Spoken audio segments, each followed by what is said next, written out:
Ahí está.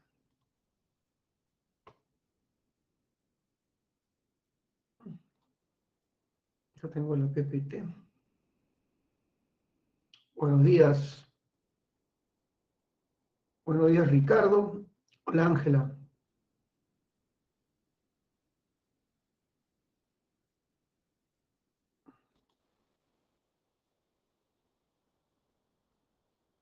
Sí, tiene que ser.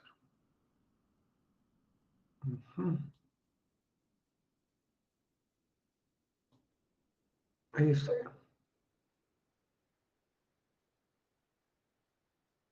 Ya está. Buenos días, Danixa. Hola, Celeste. Oh, disculpa. Hola, Geraldine. Oh, diablos, creo que estoy un poquito resfriado. Pero no importa porque tengo mis 3 dosis. Tengo las 3 dosis.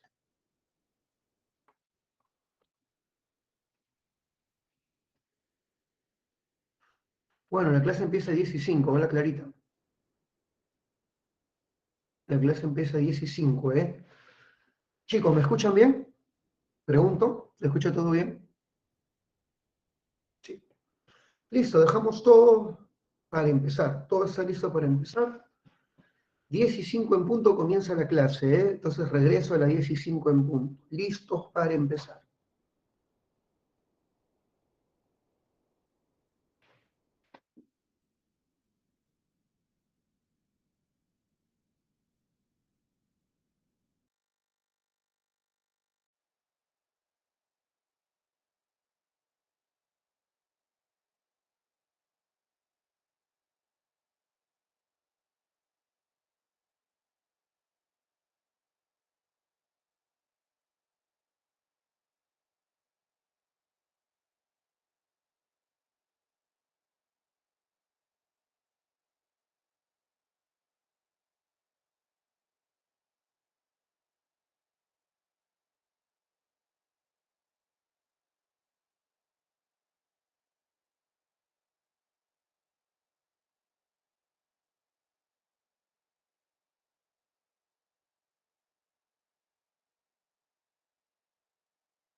Chicos, 10 y 5 en punto comienza la clase. Voy a hacer las capturas de pantalla pertinentes.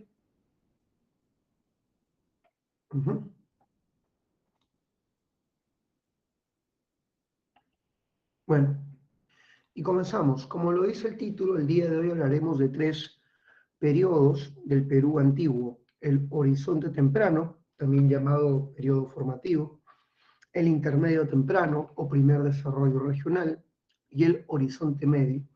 Esos son nuestros 3 temas básicamente. Empecemos por el horizonte temprano, que será nuestro primer tema de discusión. El término horizonte temprano es un término creado por John Rowe. John Rowe es el creador de esta terminología. John Rowe llama horizontes a todos los periodos dominados por una cultura panandina. Repito, Rowe llama horizontes a todos los periodos dominados por una cultura panandina. Y en el horizonte temprano surge la primera cultura panandina. ¿Y cuál es la primera cultura panandina de nuestro territorio? Chavín.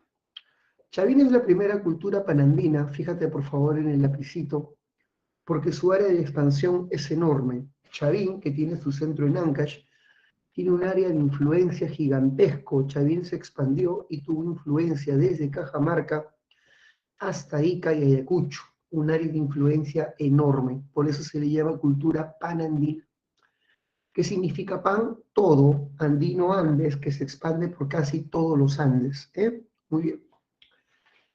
Este periodo formativo, este periodo llamado horizonte temprano, es un término creado por John Rowe.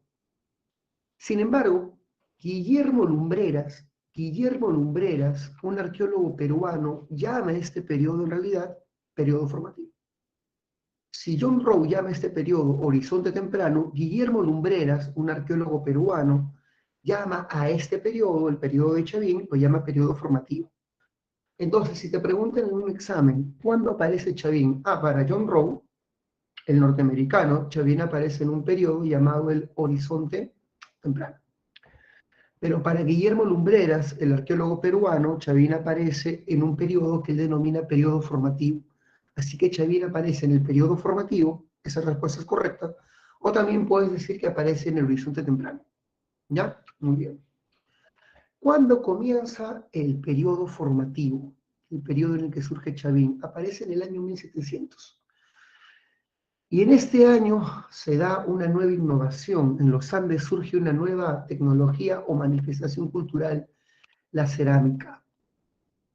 En este periodo surge la cerámica. El periodo formativo es el periodo de aparición de la cerámica, también llamada alfarería.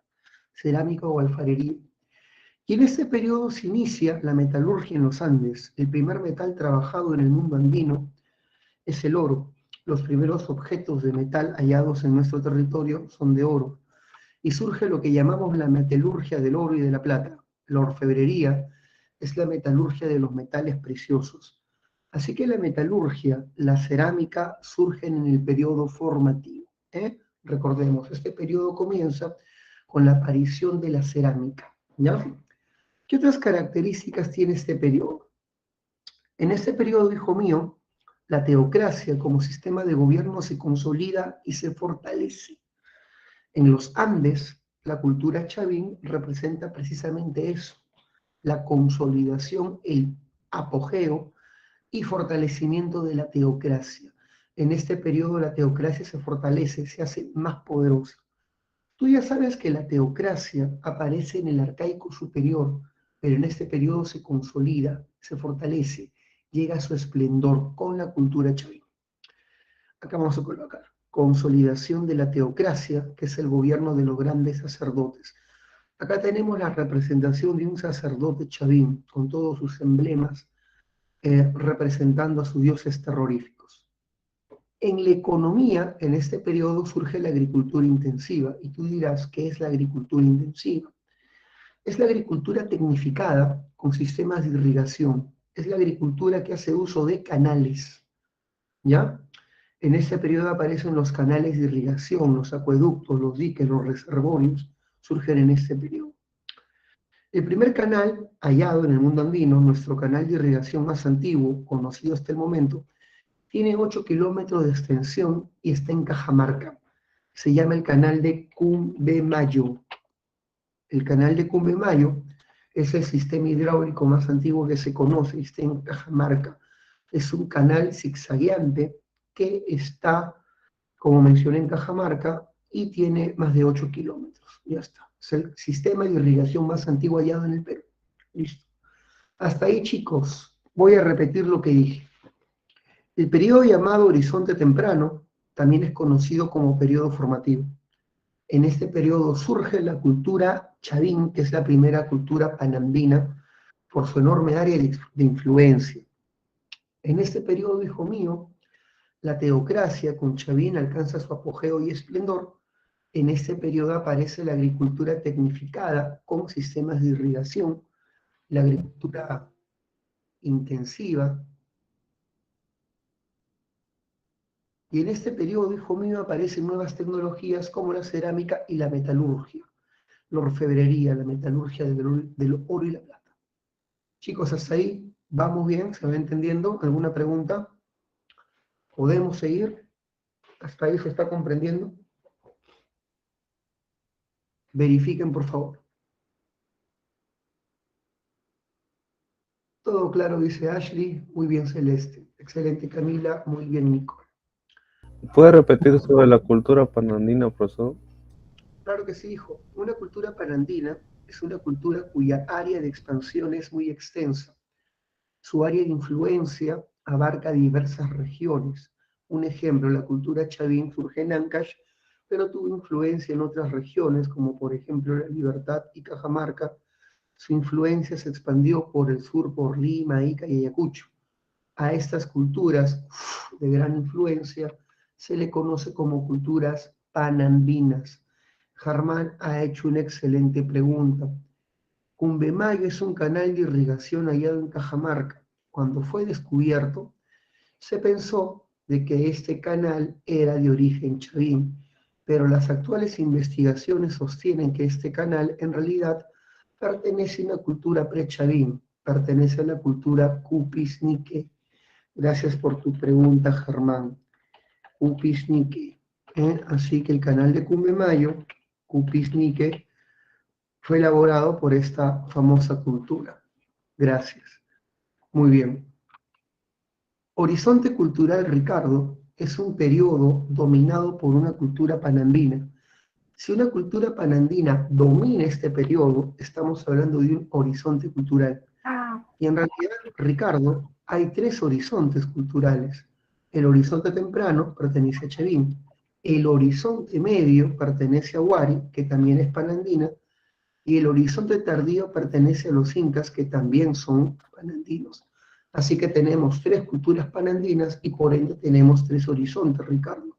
El temprano, el medio y el tardío. ¿Se entendió, estimado Ricardo? Excelente. Germán, ¿se entendió tu pregunta?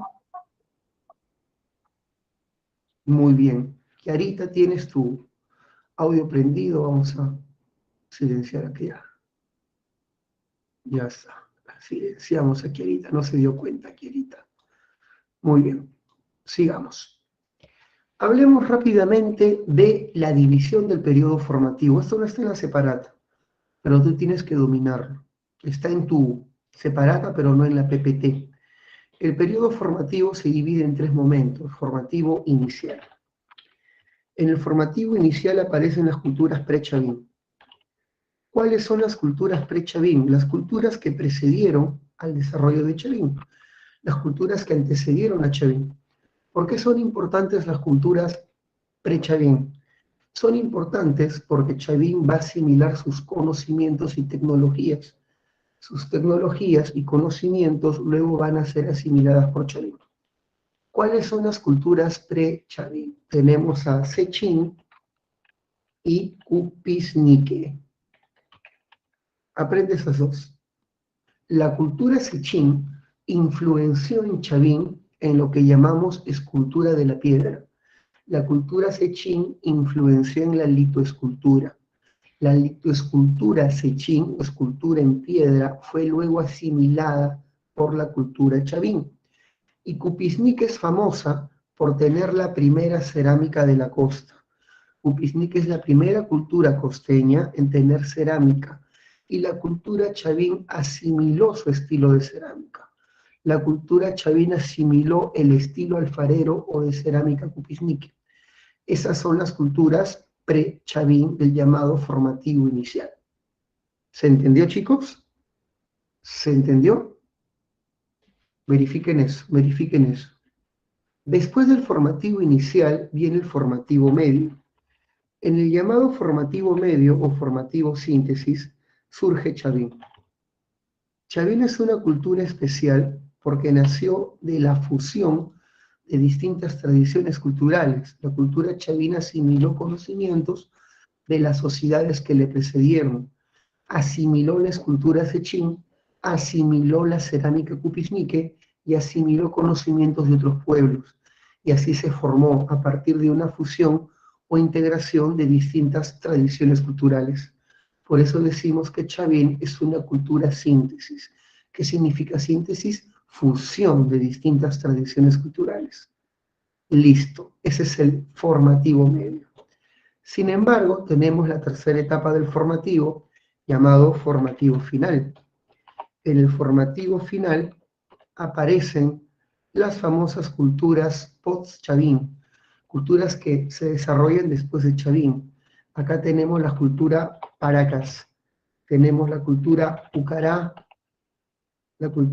Pucará y tenemos la cultura Vicús, ¿ya?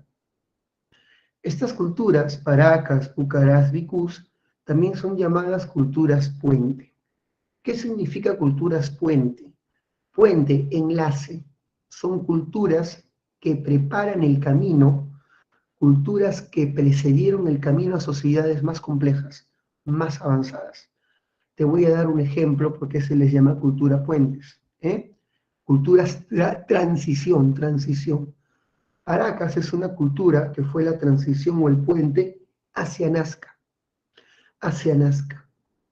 Pucará es la cultura transición o puente hacia Tiahuanaco. Pucará luego dará origen a la sociedad Tiahuanaco, que son sociedades mucho más avanzadas. Así que tenemos tres momentos del formativo. Formativo inicial, donde surgen las culturas pre-Chavín. Formativo medio, donde surge Chavín, que es una cultura síntesis. Y el formativo final, donde surgen las culturas puentes. Culturas transición a sociedades más avanzadas como Paracas, Pucará y Vicús. ¿Sí? Listo, chicos. Hasta ahí vamos bien, ¿se va comprendiendo? Si tienen alguna duda, díganla, por favor. Si tienen alguna duda, avisen, por favor.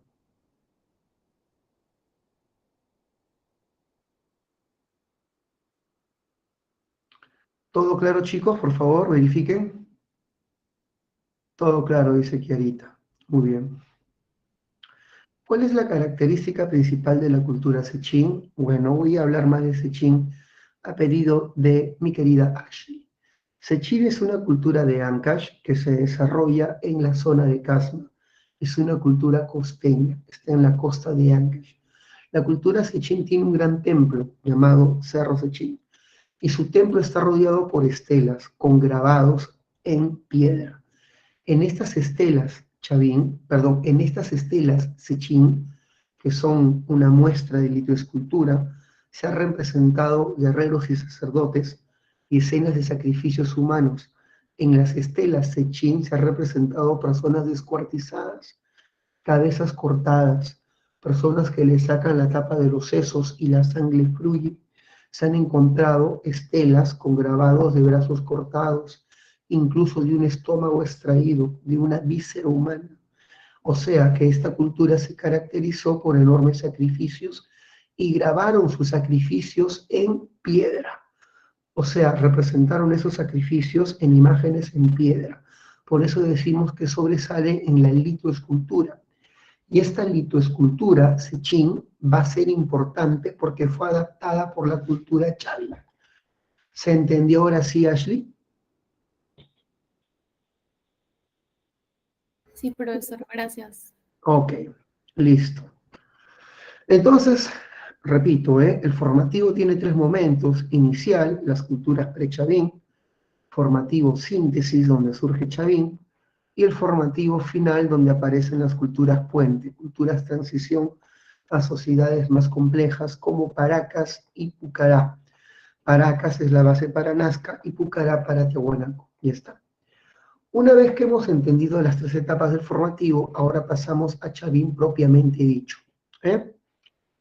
Chavín, hijo mío, es importantísimo. Vamos a colocar acá ubicación.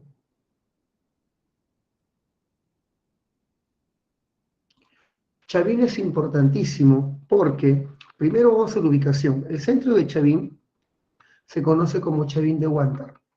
Chavín de Huántar es el santuario de esta cultura. Si tú dices la palabra Chavín, estamos hablando de una cultura, de un estilo artístico.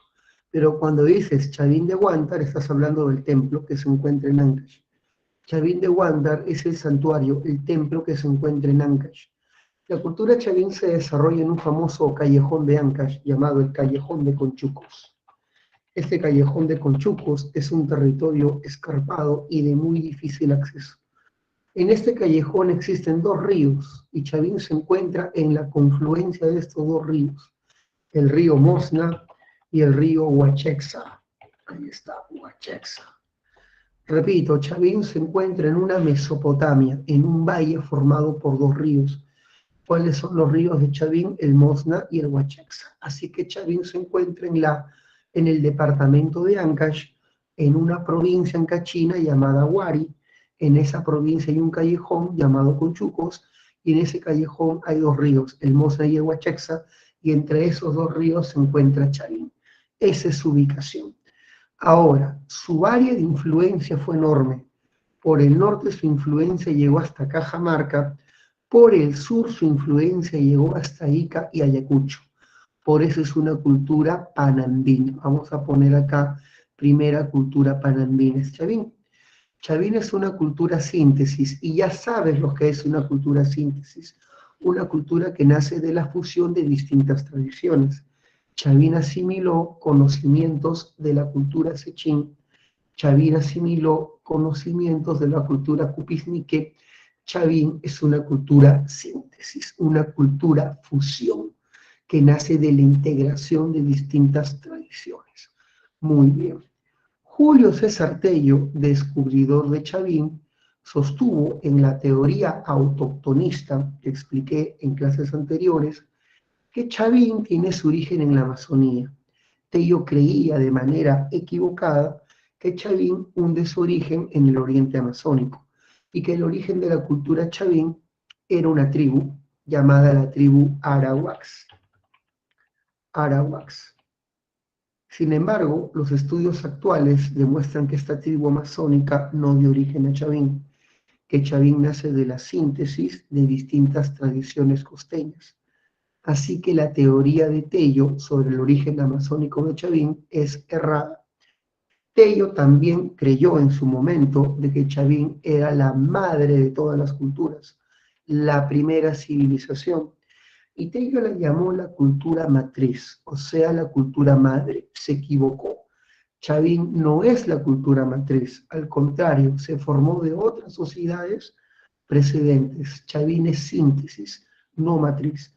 Chavín es síntesis, no cultura matriz, ¿ya? Tengamos en cuenta eso. En cuanto a su gobierno, Chavín fue una teocracia. ¿Y qué es una teocracia? Chavín fue gobernada por una casta de sacerdotes.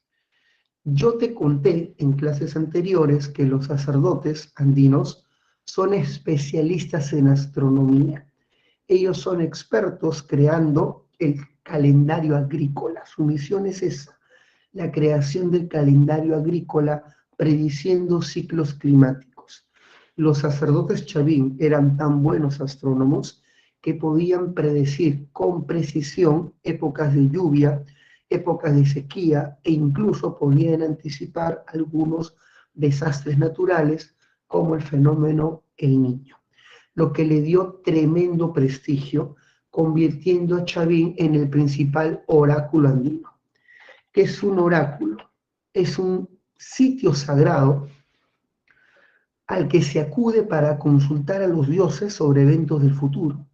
Las distintas comunidades andinas iban a Chavín para consultar a los dioses y a los sacerdotes sobre los eventos del futuro, sobre todo para tener acceso al calendario agrícola mejor elaborado de los Andes. Muy bien.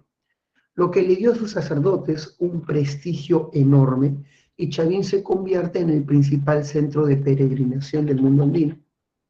Prácticamente todo el mundo andino iba a Ancash para tener acceso a estos conocimientos de avanzada astronomía y poder organizar sus actividades agrícolas. Chicos, ¿entendió eso? Que Chavín es un oráculo andino y un centro de peregrinación. Un oráculo es un lugar al que tú vas a consultar a los dioses sobre eventos del futuro. Y la gente se congregaba en Chavín, por lo tanto fue el principal centro de peregrinación de la historia andina. ¿Se entendió eso, chicos? Por favor, verifiquen. Por favor, verifiquen si se va comprendiendo. Muy bien. Ahora, el fundamento de poder de Chavín estaba en la religión. La religión fue el fundamento de su dominio. Y debes saber que el culto Chavín está basado a unos dioses que Julio César Tello llamó dioses terroríficos. Estos dioses terroríficos eran dioses que tenían por objetivo crear temor en la gente, crear temor en la población. ¿Para qué? Para que la gente se someta a estos dioses y a sus sacerdotes a través del miedo. Estos dioses terroríficos eran dioses antropomorfos que han asimilado las características de tres grupos de animales. Han asimilado las características de felino, especialmente del jaguar o puma. Vamos a llamarlo así, del puma o del jaguar, felino. Los felinos son el primer animal sagrado de la cultura chavín. ¿Cuál es el otro grupo de animales sagrados? Las aves rapaces. Básicamente el cóndor y el águila arpía. Es el segundo grupo de animales sagrados chavín. Tenemos a los felinos, puma, jaguar, aves rapaces, cóndor y águila arpía. Y por último los reptiles. Básicamente la serpiente y los caimanes. Algunos hablan de una trilogía de dioses chavín, una trilogía basada en el jaguar, el cóndor y la serpiente. Yo prefiero colocar la trilogía en cuanto a categorías, felinos, aves rapaces y reptiles, es lo mismo, pero por felino yo incluyo jaguar y puma, por aves rapaces, cóndor y águila arpía, y los reptiles, serpientes y caimanes.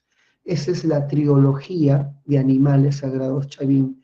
Esa es la famosa trilogía de animales sagrados. Muy bien.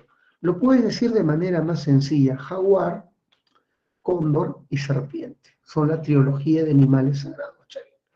Sus dioses terroríficos han asimilado las características de estos animales y se presentan como seres poderosos capaces de quitarte la vida.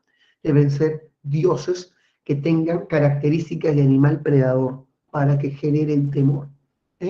Imagínate un dios con cara de llama. Uy, el dios llama, no daría miedo. Uy, el dios cuy se va a comer tu maíz. Uy, no da miedo, pues tienen que ser animales predadores. Muy bien. Muy importante en la religión chamín el consumo de plantas alucinógenas.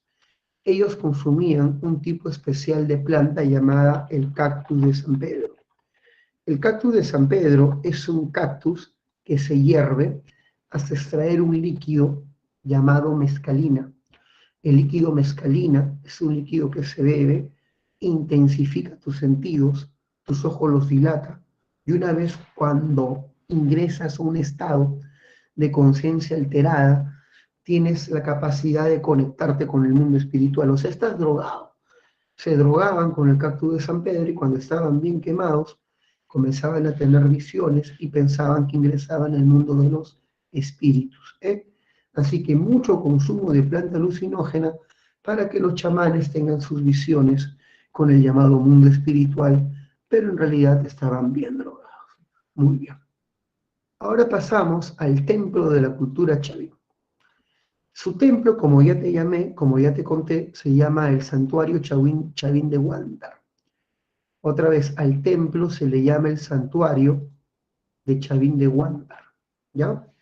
Y este famoso santuario tiene dos templos. Ese templo que está acá se llama el Templo Nuevo y el templo que está acá se llama el Templo Viejo.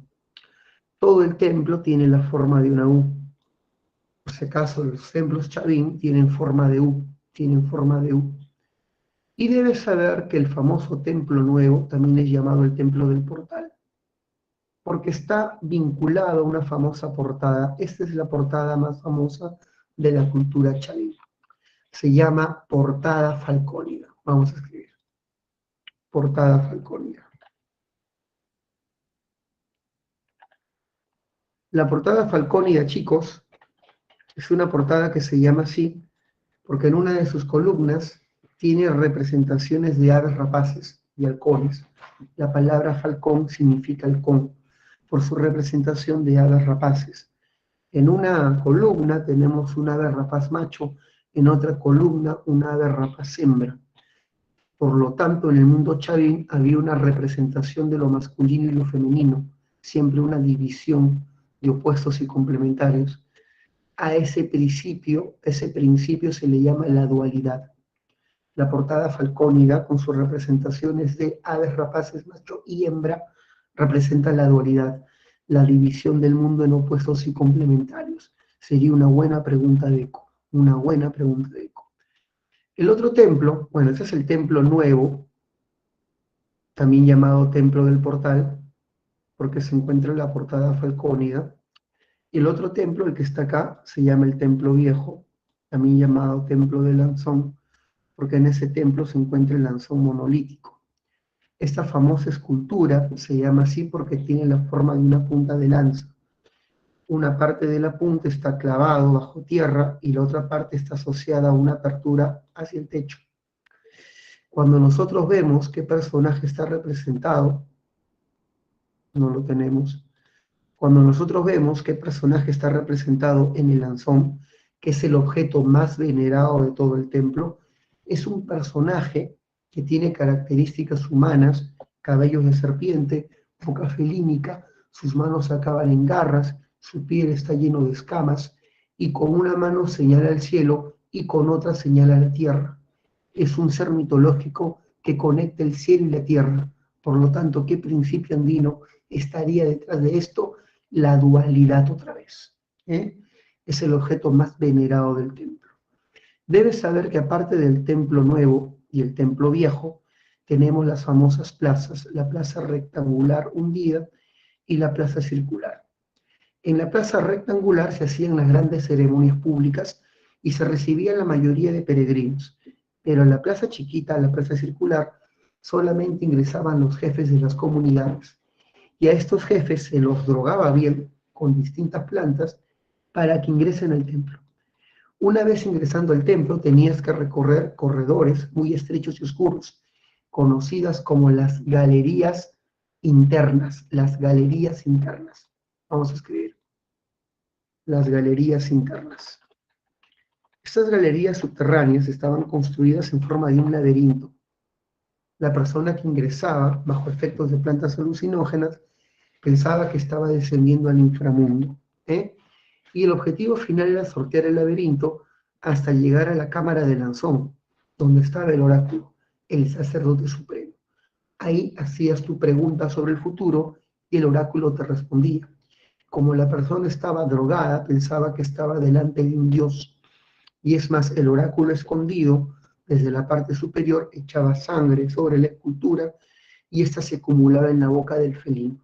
Es más, debajo de esta cámara habían canales subterráneos que llevaban agua, y esa agua al rozar con la piedra hacía un sonido parecido al rugido de un jaguar, y así la persona pensaba que estaba delante de un dios.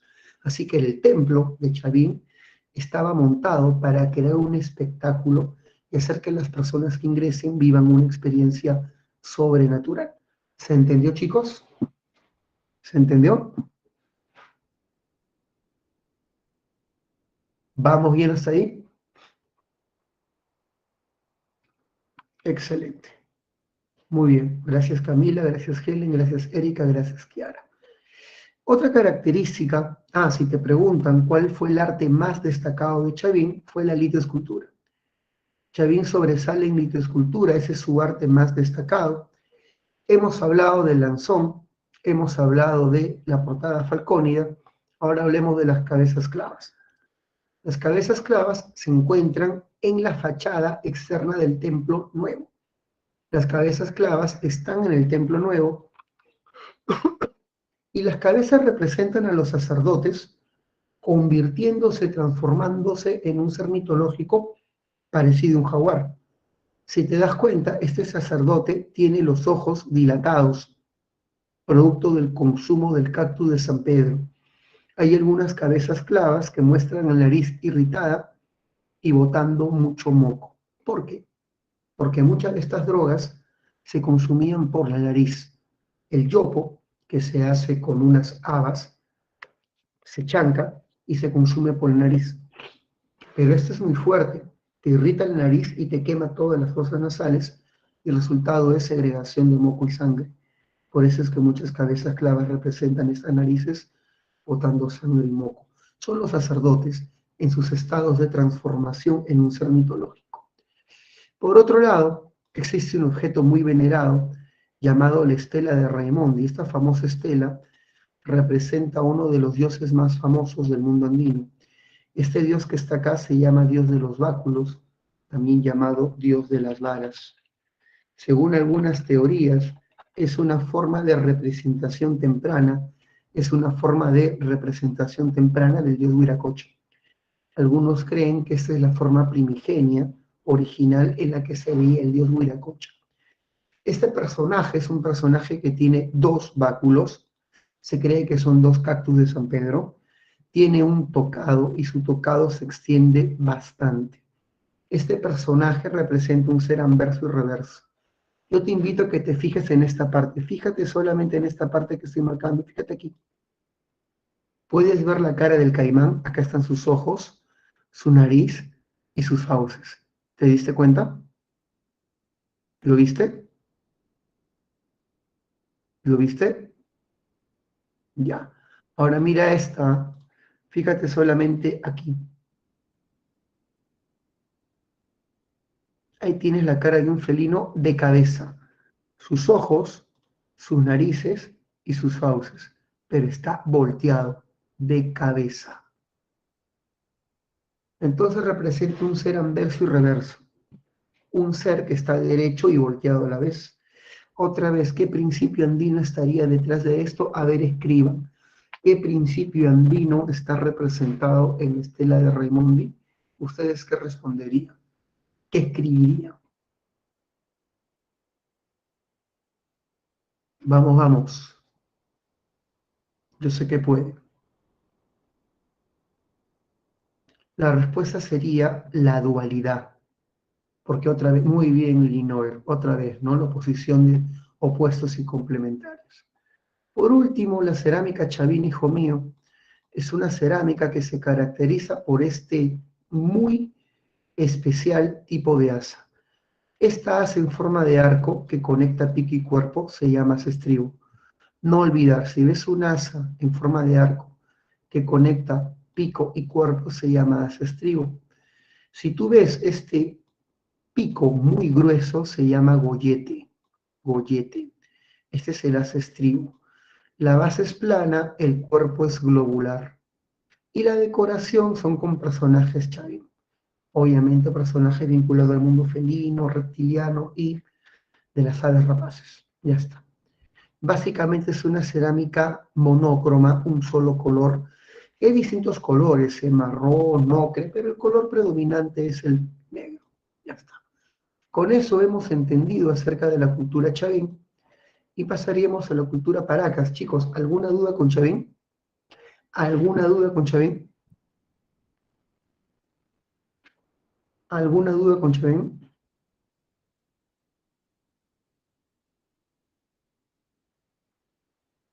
¿Todo quedó claro?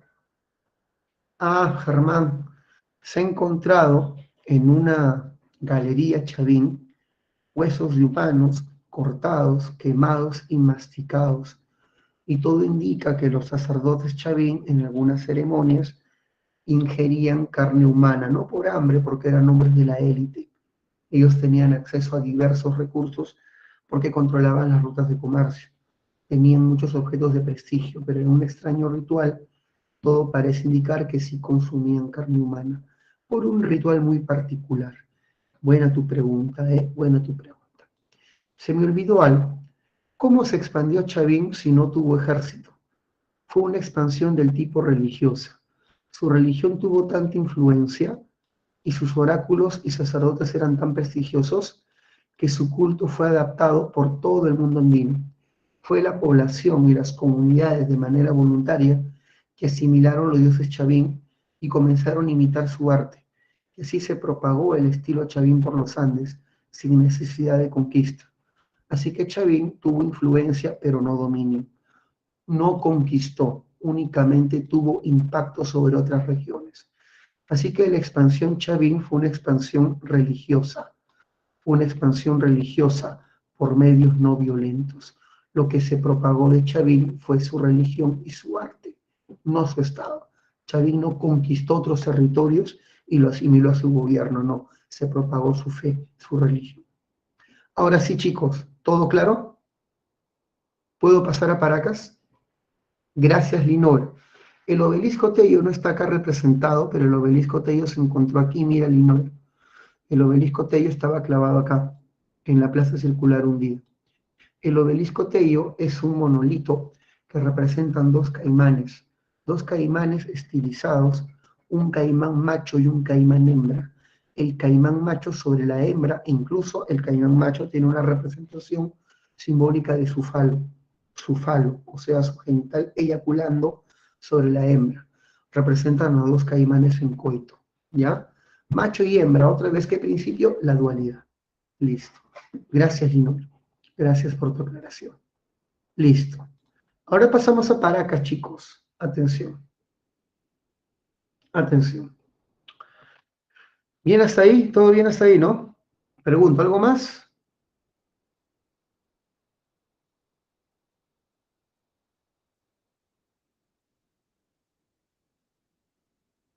¿Todo claro, chicos? ¿Puedo seguir? Listo.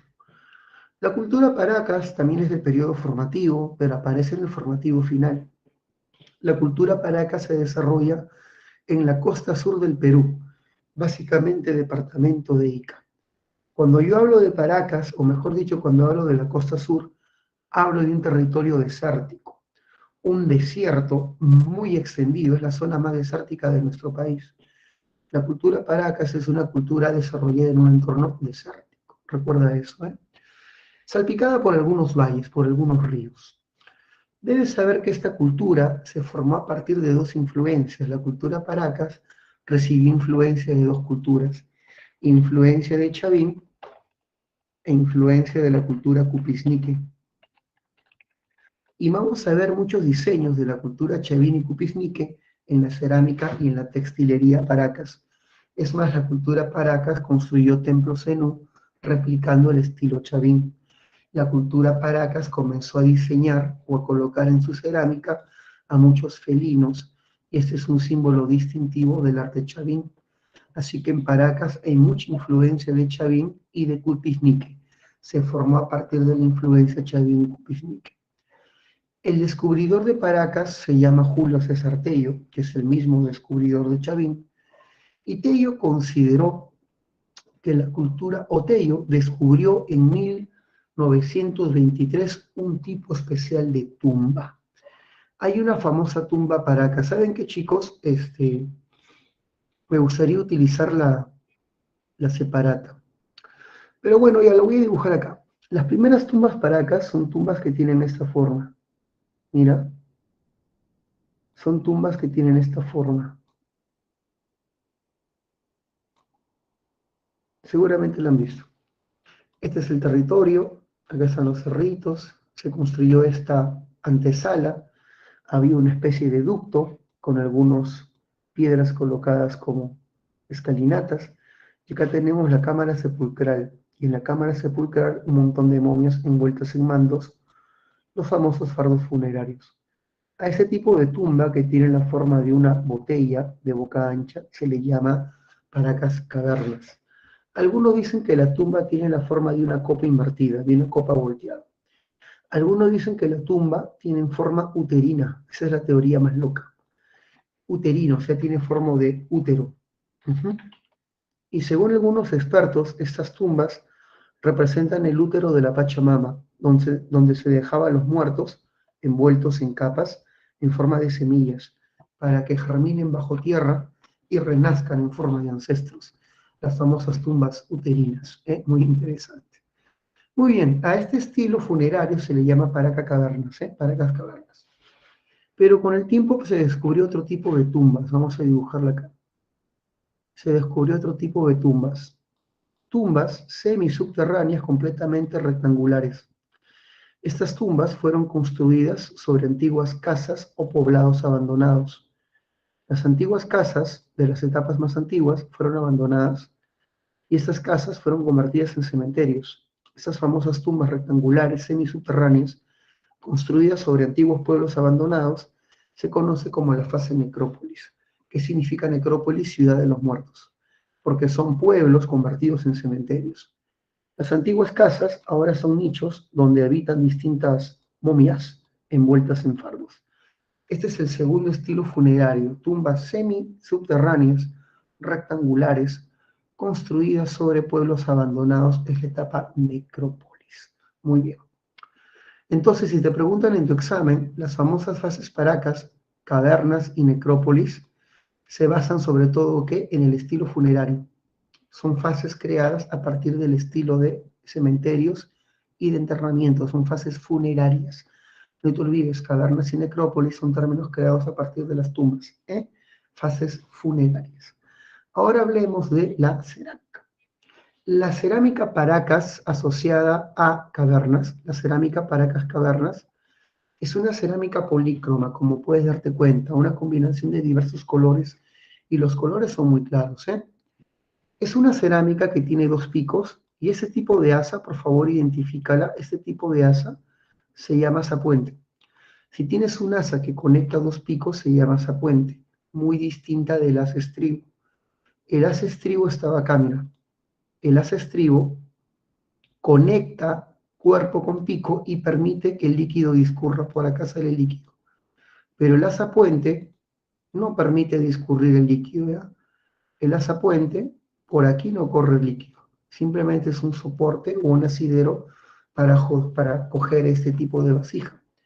Así que veamos las características. Doble pico, asapuente, tenemos que es polícroma y se caracteriza por la fuerte influencia chavín. Acá se puede ver cómo Chavín ha influenciado, ya que está el diseño de un felino sobre esta cerámica. Es una cerámica con fuerte influencia chavín. ¿Se entendió? ¿Se entendió, chicos? Por favor, verifiquen. Verifiquen si se va comprendiendo, chicos. Muy bien. Sin embargo, la cerámica Caracas Necrópolis, la cerámica Paracas Necrópolis, es una cerámica monócroma. Básicamente el color predominante es el crema. En este caso tenemos el ocre, pero la gran mayoría de estas cerámicas son de color crema. Si bien mantiene el doble pico y la asa puente, es una cerámica cuyo cuerpo ya tiene la forma de un mate, ya tiene la forma de una calabaza. Si te das cuenta, no hay ningún tipo de diseño. La superficie es pulida y sin ningún tipo de diseño. Eso sí, ¿qué tipo de cerámica tiene una coloración que dura por más tiempo? La cerámica necrópolis. ¿Por qué? Porque utilizan la técnica de precocción. Precocción. ¿Qué significa esto? Que aquí primero se pinta. Primero la cerámica se pinta y una vez pintadita la colocas en el horno y el horno comienza a cocinar el pigmento. El pigmento se adhiere a la arcilla y esta cerámica, la necrópolis, es una cerámica cuya pigmentación dura por siglos. Los colores se mantienen vivos gracias a la técnica precocción. Primero coloco los pigmentos sobre la arcilla, luego la cocino. El calor del horno hace que el pigmento se adhiera a la arcilla y dure por siglos. A diferencia de la cerámica cavernas, que es postcocción, después de cocinarla la pintaban, y es una coloración que se pierde rápidamente, se pierde rápidamente. ¿Se entendió? Si tú quieres preservar los colores por mucho tiempo, ¿qué técnica es la que te conviene? La precocción, ¿ya? Así que cavernas es postcocción y necrópolis es precocción. ¿Se entendió? ¿Se entendió, chicos?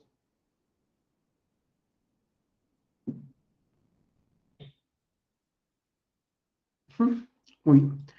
Repitamos, ¿ah? La cerámica Paracas cavernas es polícroma y postcocción.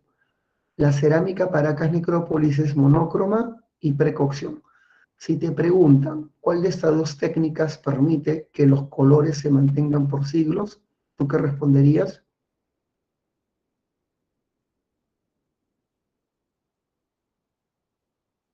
¿Qué técnica es la que conviene para que los codores perduren? La precocción, pues, ¿no? Claro que sí. Ya está. Ahora pasamos rápidamente, muy bien, a la política. Paracas era gobernado al principio por grandes sacerdotes. Los sacerdotes dirigían los grandes centros ceremoniales. ¿Cuáles son los templos más famosos de Paracas? Aquí están, pues, ¿no? Estos son sus templos más famosos y vas a recordar sobre todo esto al complejo Soto. El complejo Soto es un santuario que tiene 3 templos enormes, son 3 templos grandes. Es un sitio importantísimo en el culto Paracas. Ahí se reunían las poblaciones para hacer las ceremonias que los unían como comunidad. Y los sacerdotes, ¿qué función tienen los sacerdotes, chicos? A ver si me entendieron qué función tienen los sacerdotes. Elaborar el calendario agrícola. Recuerda que el sacerdote andino es un especialista en astronomía. ¿Ya? Muy bien. El complejo Soto es uno de los más famosos santuarios Paracas. Y acá tenemos otro santuario. Este es el más grande. Se llama Ánimas Atlas. Es el más grande. Tiene hasta 13 templos. O sea, 13. Es el más grande de todos. Así que si te preguntan cuáles son los templos más famosos de Paracas, el complejo Soto y Ánimas Atlas. Acá hay otros, pero estos son los más famosos. Listo. Tienes que saber que los sacerdotes dominaban al comienzo, pero luego van a ser desplazados por los jefes guerreros. Todo parece indicar que al final de su historia los sacerdotes perdieron poder y los que comenzaron a agarrar protagonismo fueron los jefes guerreros que defendían a sus comunidades de las agresiones de otros pueblos. Estos jefes guerreros, cada quien dirigía su comunidad y se van a volver muy importantes. ¿Cómo sabemos de que fueron muy importantes? Lo sabemos porque comenzaron a ser representados en la cerámica y en la textilería. ¿Eh? En la cerámica y en la textilería. Así que al comienzo Paracas fue dominado por sacerdotes y al final de su historia comenzaron a cobrar importancia los militares. Tengamos en cuenta eso. Muy bien. Una vez que hemos entendido esto,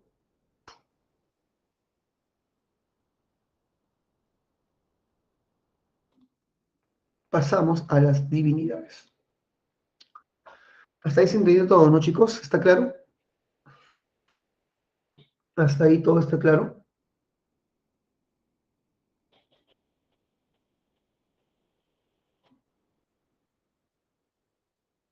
Muy bien, Geraldine.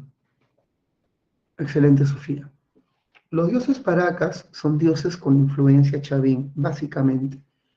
Este personaje que está acá se llama el ser oculado por sus grandes ojos. Es un personaje con fuerte influencia chavín, por ejemplo, los cabellos de serpiente. Estos cabellos de serpientes están presentes en el lanzón monolítico, por ejemplo, o en la estela de Raimondi. Recordemos, mira, acá está. Acá están los cabellos de serpiente, ¿ves? Bueno, es la influencia chavín. Este personaje sale representado en la textilería Paracas y se llama el ser oculado. Ese personaje que está acá es el dios de los báculos. Y este dios de los báculos, Paracas, obviamente, es una adaptación de la costa sur a este personaje que está acá. Este personaje que está acá, el dios de los báculos Chavín, fue adaptada por Paracas y lo representaron de esta manera. Es el dios de los báculos versión Paracas. Bueno, una vez que hemos entendido esto,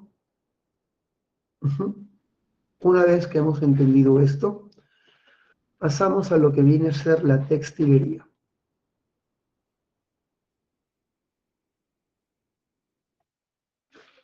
La textilería Paracas es su arte más destacado.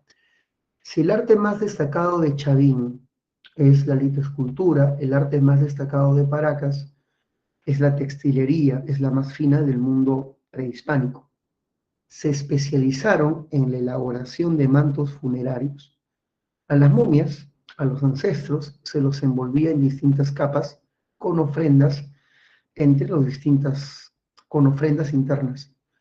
Estos mantos están hechos de diversos materiales. El fondo está hecho de algodón, el bordado está hecho de lana Estos mantos sobresalen por la complejidad de los materiales. Se han encontrado plumas de aves, se han encontrado hilos de oro, se ha encontrado pelo de murciélago, se ha encontrado hasta cabello humano. O sea, destacan por la complejidad. En pequeños espacios representaban diseños muy, pero muy complicados, seres mitológicos bordados con distintas cantidades de hilos multicolor. En pequeños espacios de 10 centímetros podían representar una enorme diversidad de combinación de hilos para representar a un ser mitológico. O sea, sobresale también por la complejidad del diseño, la complejidad del material, la complejidad del diseño.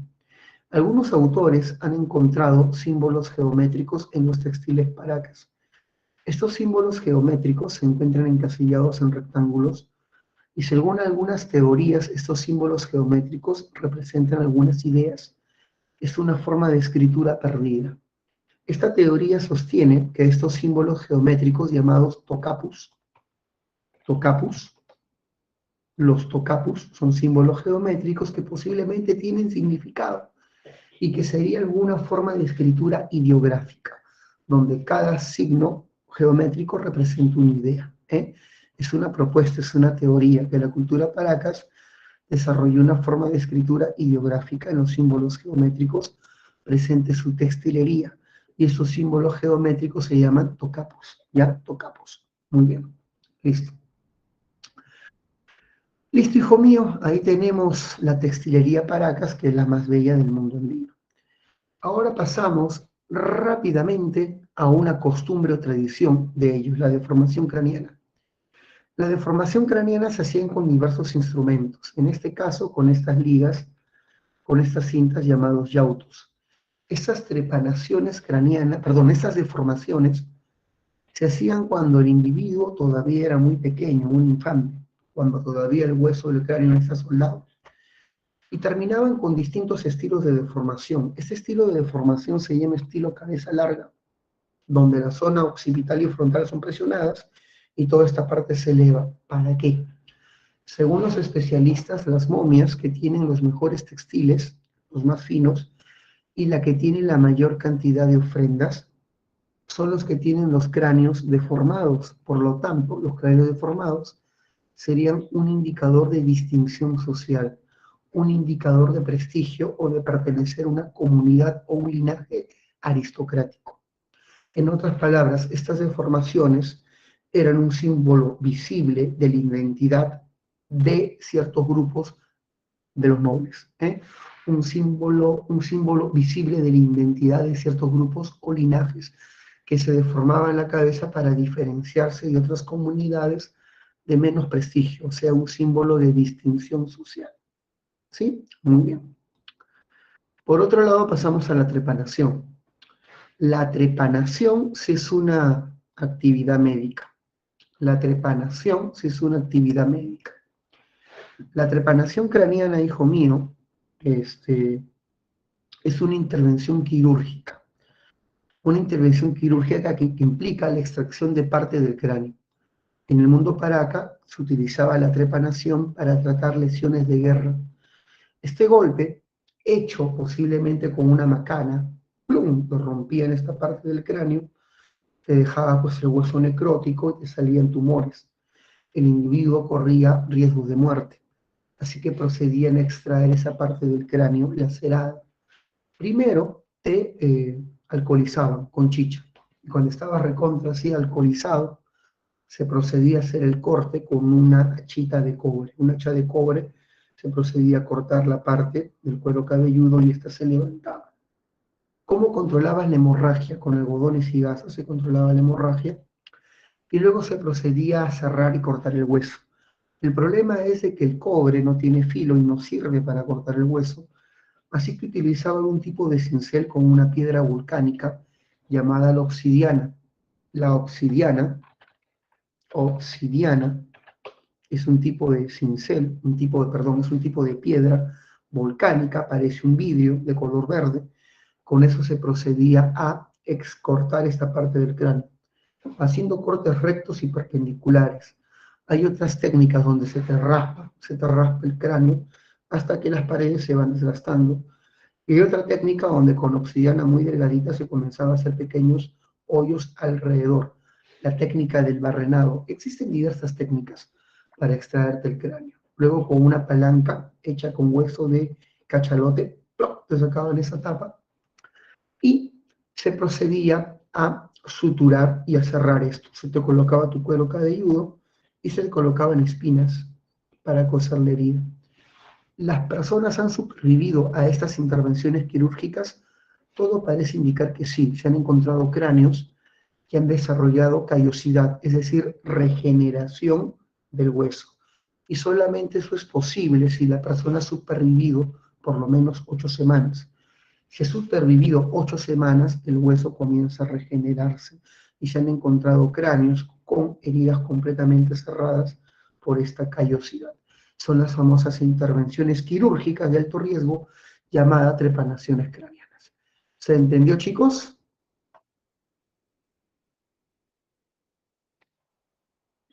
Vamos, ¿se entendió?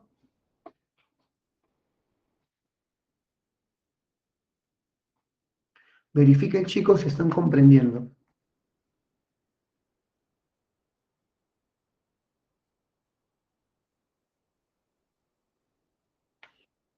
Muy bien.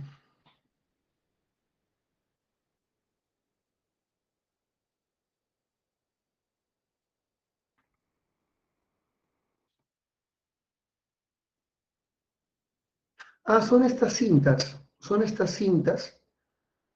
Estas cintas que está acá se llaman yautos. A todo esto se le llama yauto. Esas cintas que se amarran alrededor de la cabeza con algunas almohadillas. ¿Mm? Listo.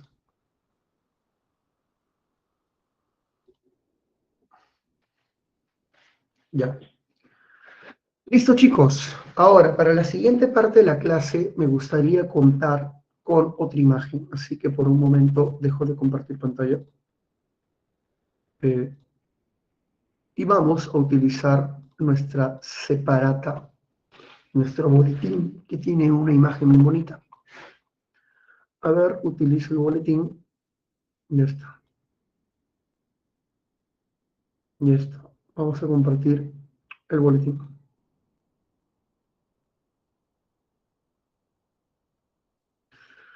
Fíjese, por favor, aquí. ¿Pueden ver el boletín? Chicos, pueden ver el boletín, ¿no? Estoy compartiendo en pantalla el boletín. ¿Ya? El siguiente periodo se llama intermedio temprano, también llamado desarrollo regional. Llamamos intermedio a un periodo dominado por culturas regionales. Si las culturas regionales dominan los Andes, hablamos de un intermedio cultural. En la historia del Perú hay dos intermedios, el temprano y el tardío. Hablemos del primero, llamado el temprano. Repito, un intermedio es un periodo dominado por culturas regionales. ¿Y qué es una cultura regional? Son culturas de expansión local. Son culturas que no llegaron a expandirse más allá de su zona de origen. Un ejemplo, la cultura nazca dominó únicamente la costa sur. La cultura huarpa solamente Ayacucho. La cultura Recuay, el callejón de Huaynas. Yaguanaco, el altiplano. Ninguna de estas culturas llegó a experimentar el panandinismo. Todas esas culturas son de expansión local o regional. Y a estos periodos dominados por culturas regionales se les llama intermedios culturales. Cuando la cultura chavín desaparece en el año 200 a.C., comienza el intermedio temprano. Repito, la cultura chavín desaparece en el 200 a.C. y comienza el intermedio temprano.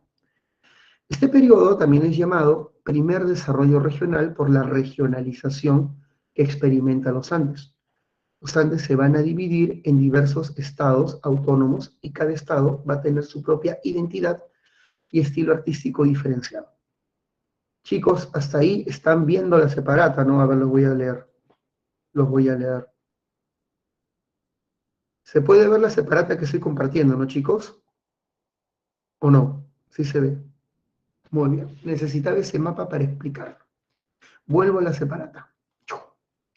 Durante este periodo, hijo mío, en la costa surgen grandes centros urbanos, surgen grandes ciudades o centros urbanos como Cahuachi en Nazca, aparece el centro urbano de Maranga en la cultura Lima, y la cultura moche desarrolla diversos centros urbanos, siendo la más famosa la ciudadela de Moche. Centros urbanos. La población es grande y comienza la lucha por los recursos. Para mantener controlada la población, surgen lo que llamamos los especialistas en la guerra, los militares. Surgen los militares. Los militares son los especialistas en la guerra que tienen dos funciones. ¿Cuáles son las funciones de los militares? Mantener el orden interno, repito, mantener el orden interno a favor de los sacerdotes y proteger los territorios de sus comunidades. En este periodo los militares y los sacerdotes son los dos grupos de élite que controlan a la sociedad. Los fundamentos del poder vienen de la guerra y de la religión.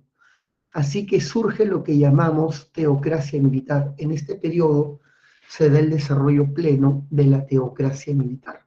Es decir, el poder lo detentan los sacerdotes y los guerreros. El poder está compartido por una casta de sacerdotes y de guerreros. ¿Y qué culturas desarrollaron este modelo de gobierno llamado teocracia militar? Moche y Nazca. Moche y Nazca.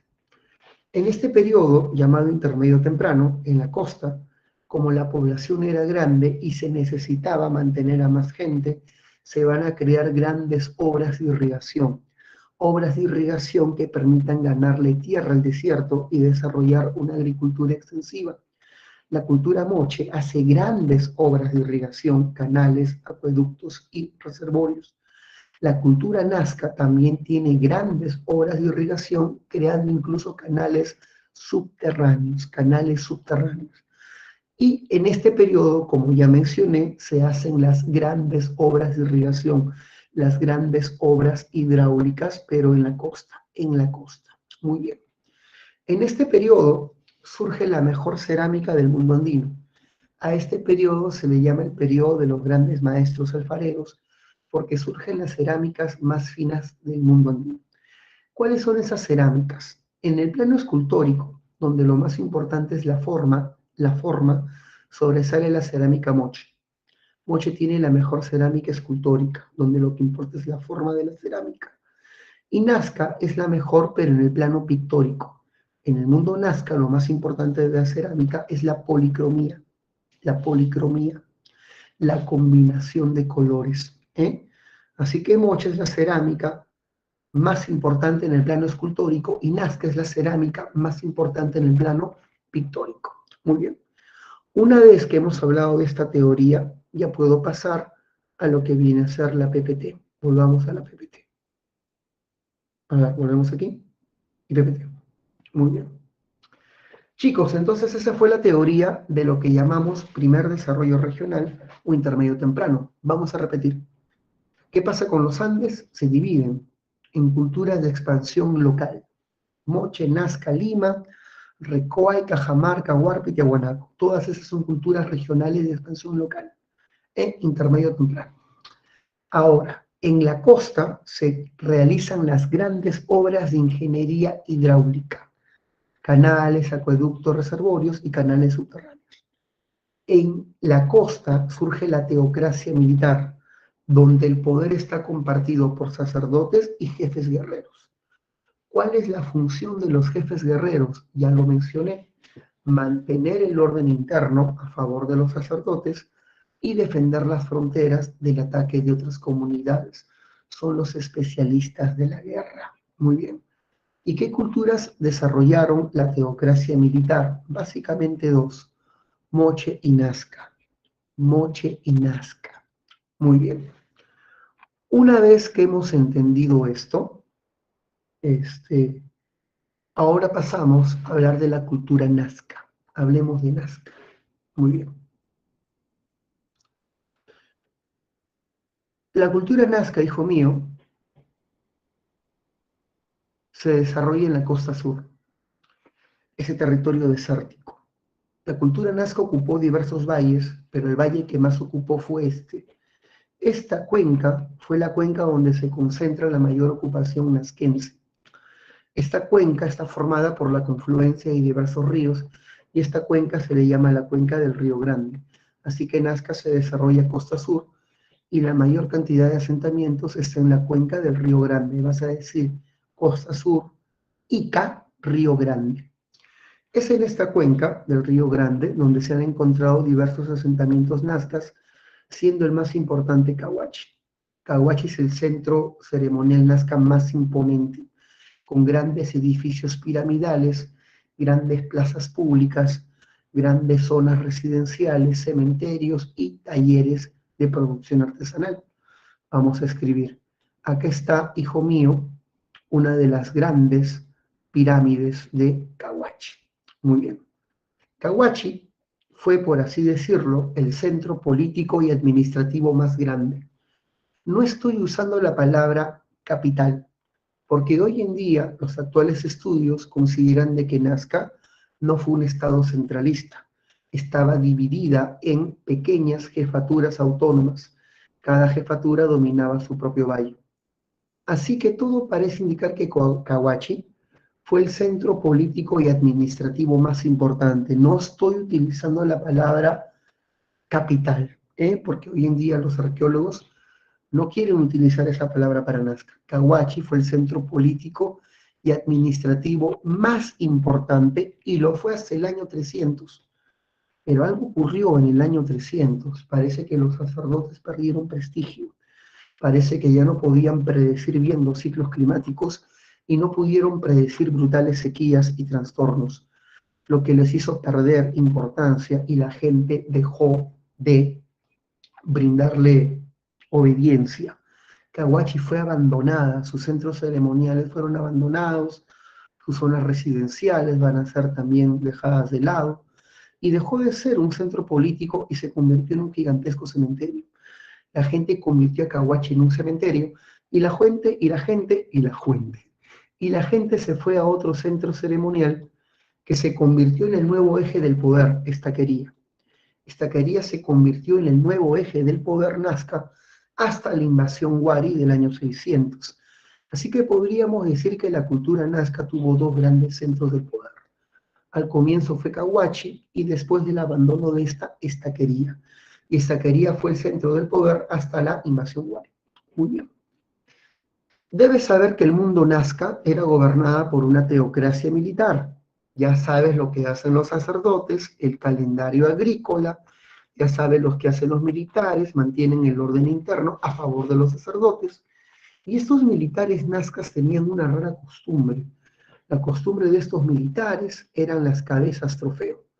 Los guerreros nazcas decapitaban a sus enemigos y procedían a momificar su cabeza. La piel era arrancada, la bañaban en resina para conservarla y la volvían a colocar. Sellaban la boca de la víctima con una espina para que no diga el nombre de su asesino. Le sacaban los ojos y se los cosían y le hacían un hueco en la frente. Procedían a pasar una soga y estos guerreros procedían a presentarse en ceremonias públicas con estas grandes cabezas, atadas a su cintura o llevadas en las espaldas, lo que le daba tremendo prestigio. ¿Por qué hacían esto? Para asimilar la fuerza de la persona vencida. La persona vencida, que posiblemente era un poderoso jefe guerrero también, era derrotado y el otro jefe asimilaba su energía vital, asimilaba sus cualidades, su poder vital. Daba tremendo prestigio. Y estas cabezas eran ofrendadas a los dioses, eran ofrendadas a las deidades. Ya está. La costumbre de la cabeza trofeo es propio de Nazca, la decapitación ritual. Nazca es una sociedad agrícola desarrollada en un entorno desértico. Repito, Nazca es una sociedad agrícola desarrollada en un entorno desértico, pero como la costa sur tiene menos ríos y menos cantidad de agua que la costa centro o norte, los Nazca van a buscar acceder a fuentes de agua subterránea. Bajo la tierra existen fuentes de agua subterránea conocida como la napa freática. La napa freática, también conocida como acuífero, ¿sí? Son fuentes de agua subterránea. que están almacenadas bajo la tierra, y los nazcas construían canales subterráneos para captar esa agua y llevarla a la superficie. ¿Sí? A ese sistema, no sé si está acá, no está acá, a este sistema de captación de agua subterránea se le conoce como las galerías filtrantes. Acá está, las galerías filtrantes. Tú puedes darte cuenta dónde hay una galería filtrante gracias a estos hoyos concéntricos, estos hoyos espiralados, que permitían descender a los ingenieros al canal subterráneo. Estos hoyos, también llamados ojos de agua, permitían descender a los constructores al canal subterráneo para poder hacer obras de mantenimiento, limpiar el barro y la basura que obstruyesen el paso del agua. Así que, hijo mío, esta agua era captada del subsuelo a la superficie y almacenadas en reservorios para ser utilizadas en la agricultura. Es una tecnología muy avanzada del mundo andino, las famosas galerías filtrantes. Muy bien. Una vez que hemos entendido esto, Nazca destacó en el urbanismo. ¿Sí? Los centros ceremoniales Nazca ya tienen forma de ciudades, Plazas públicas, zonas residenciales, también tenemos sus centros ceremoniales, pero ya tienen forma de ciudades más avanzadas. Muy bien. Una vez que hemos entendido esto, y otra vez, ¿cuáles son las ciudades más famosas de los Nazcas? Cahuachi y Estaquerilla, no olvidar. Ahora pasemos a lo que viene a ser la religión. Los nazcas adoraban a un dios que tenía la máscara de un felino. Este dios siempre sale representado con su cuchillo ceremonial, cortando cabezas a los enemigos nazquenses. Este personaje se llama Kon. También es conocido como el cazador de cabezas trofeo. Hay una teoría que sostiene que las líneas de Nazca eran enormes y se dibujaban en grandes dimensiones para que los dioses desde el mundo superior envíen la lluvia. Posiblemente Kon era el que enviaba las lluvias, y a cambio de esto se le daban como ofrendas estas enormes imágenes y las cabezas trofeo. A Kon tú le dabas cabezas trofeo, le hacías estas grandes imágenes en el desierto y él te dotaba de la lluvia a cambio. El cazador de cabezas. Hay otros dioses, como la orca decapitadora, es una orca que es un dios marino, que tiene también cabezas trofeo en la mano, la orca decapitadora. Con respecto a la cerámica nazca es la más fina del Perú en el plano pictórico. Sobresale por su policromía. Combinan hasta 16 tonalidades, con excepción de 2 colores. ¿Qué colores no están presentes en la cerámica nazca? El azul y el verde. Eran colores vetados, colores proscritos, posiblemente colores prohibidos por su idiosincrasia. Una característica de la cerámica nazca era decorar la totalidad de la superficie con algún diseño, sin dejar espacios en blanco. A esta característica del arte se le llama horror al vacío. Horror al vacío. Se le llama horror al vacío. Muy bien. Por otra parte, hijo mío, una vez que hemos aprendido de esto de la cerámica nazca, pasamos a las famosas líneas de Nazca. Las líneas de Nazca son un misterio. Primero, ¿qué son las líneas de Nazca? Son geoglifos. Geoglifos. ¿Y qué es un geoglifo? Como lo dice su palabra, geo tierra, glifo grabado. Son grabados en el terreno. En el caso Nazca, estos grabados o grandes dibujos se realizaban sobre las pampas del desierto, en grandes dimensiones. Estos geoglifos, hijo mío, ya los desarrolló la cultura Paracas. La cultura Paracas también tiene sus líneas de Paracas, pero son geoglifos de menor tamaño, dibujados en las laderas de los cerros de Palpa. Paracas ya tenía geoglifos y los nazcas recogen esta tradición y la llevan a una mayor dimensión. ¿Quién descubrió las líneas de Nazca? Un arqueólogo llamado Toribio Mejía Gespe. Toribio Mejía Gespe era el mejor alumno de Julio César Tello. Es más, junto a Tello, Toribio Mejía Gespe colaboró en el descubrimiento de Paracas Necrópolis. Toribio Mejía Gespe descubrió las líneas de Nazca y descubrió a Paracas Necrópolis, por si acaso.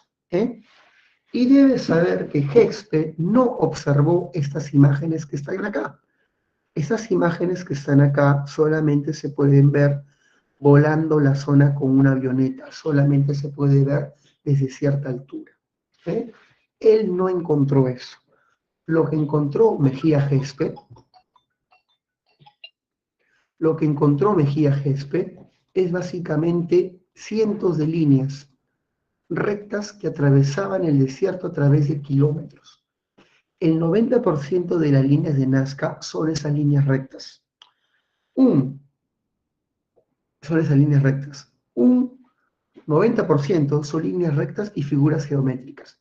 Un 10% son estos dibujos que están acá. Estos dibujos que están acá, que tienen forma de animal, de planta, de seres humanos y seres mitológicos, las famosas figuras biomorfas, son apenas el 10%. Esto es el 10% de las líneas y el 90% son líneas rectas que atraviesan el desierto. Y Sexpe descubrió las líneas rectas. Y para Sexpe, ¿qué eran las líneas de Nazca? Eran caminos ceremoniales, también llamados seques, famosos senderos rituales que conectaban los senderos rituales o seques. Esos senderos rituales conectaban los centros urbanos nazcas con zonas sagradas en el desierto, y atravesando estos caminos tú hacías tu viaje de peregrinación a estas zonas de retiro. Para Gespe, estas líneas, sobre todo las líneas rectas, eran senderos rituales. Sin embargo, hay una persona que puede ser considerada el redescubridor de estas líneas. Su nombre es Paul Kosok. Paul Kosok, a diferencia de Sexpe, sobrevoló con su avioneta las pampas de Palpa y de Nazca y pudo ver estas gigantescas imágenes y dio a conocer estas líneas al mundo.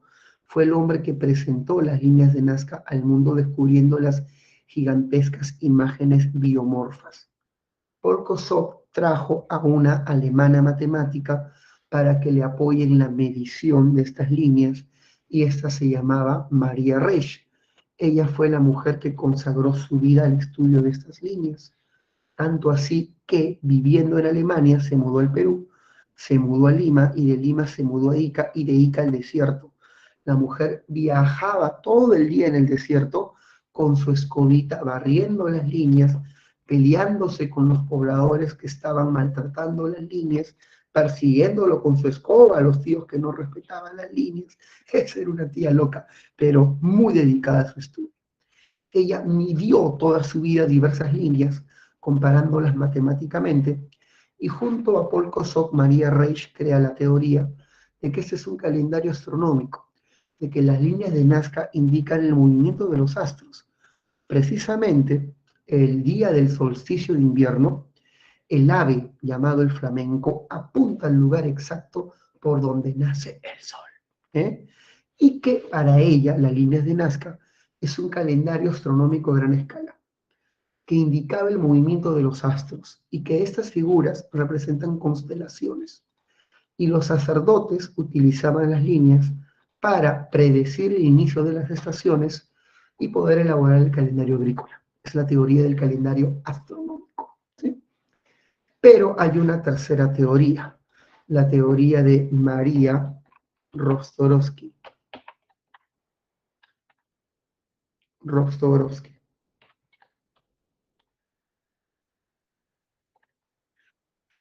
Según la teoría de Maria Rostoroski, las líneas de Nazca vendrían a ser un gran centro ceremonial al aire libre, de que en el desierto se han encontrado muchos altares. Sí, en el desierto se han encontrado muchos altares. Y en esos altares, gran cantidad de ofrendas, cerámica rota y muyu. ¿Qué es el muyu? Es una caracola que es muy valiosa en el mundo andino. Su nombre también es el espondylus. Este muyu caracol espondylus era uno de los objetos de mayor valor de la antigüedad andina, llamado también el manjar de los dioses. Era un tipo de ofrenda dado como alimento a los dioses. Y se ha encontrado mucho muyu y cerámica rota y otras ofrendas en altares en medio del desierto. Parece que en estos espacios al aire libre se hacían estas ceremonias, y las imágenes eran de gran dimensión para que los dioses puedan visualizarla desde los cielos y enviar a cambio la tan deseada lluvia. La teoría de los santuarios al aire libre. Muy bien. Entonces son tres teorías. La de los caminos rituales, Sexpe, la del calendario astronómico, María Reich y Paul Kosok, y la de los santuarios al aire libre de María Rostrovsky. Muy bien. Esas son las líneas de Nazca. Ya está. Pasamos a Moche. Chicos, ¿hasta ahí alguna pregunta? ¿Hasta ahí alguna pregunta?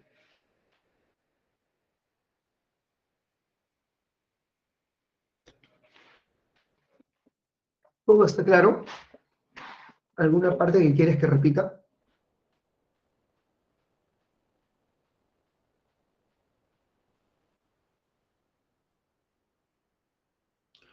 Horror al vacío, Ricardo, es una técnica del arte que consiste en decorar con diseños toda la totalidad de la superficie de alguna obra. En este caso, llenas la cerámica de diseños sin dejar espacios en blanco. Es lo que se llama horror al vacío. Listo. ¿Entendiste, estimado Ricardo? Muy bien. ¿Alguien más? ¿Alguna pregunta más o todo claro? Si todo está claro, ¿por qué desapareció la cultura chavín? No se sabe, pero hay teorías, solo teorías. Una teoría, y San Marcos no creo que pregunte esto, es que los sacerdotes chavín dejaron de predecir los eventos del futuro con precisión. Hubieron eventos climáticos que iban en contra de todas sus predicciones. Esto hizo que pierdan prestigio y que las comunidades dejen de asistir a su oráculo. Cada comunidad comenzó a desarrollar sus propios especialistas en astronomía y dejaron de utilizar a estos oráculos. Por lo tanto, ciclos climáticos que no fueron predecidos hicieron que los sacerdotes pierdan prestigio y este terminó siendo un centro abandonado, dejando de recibir la afluencia de los peregrinos. Cada región comenzó a desarrollar sus propios especialistas en astronomía. ¿Se entendió, Lenoir? ¿Lenoir?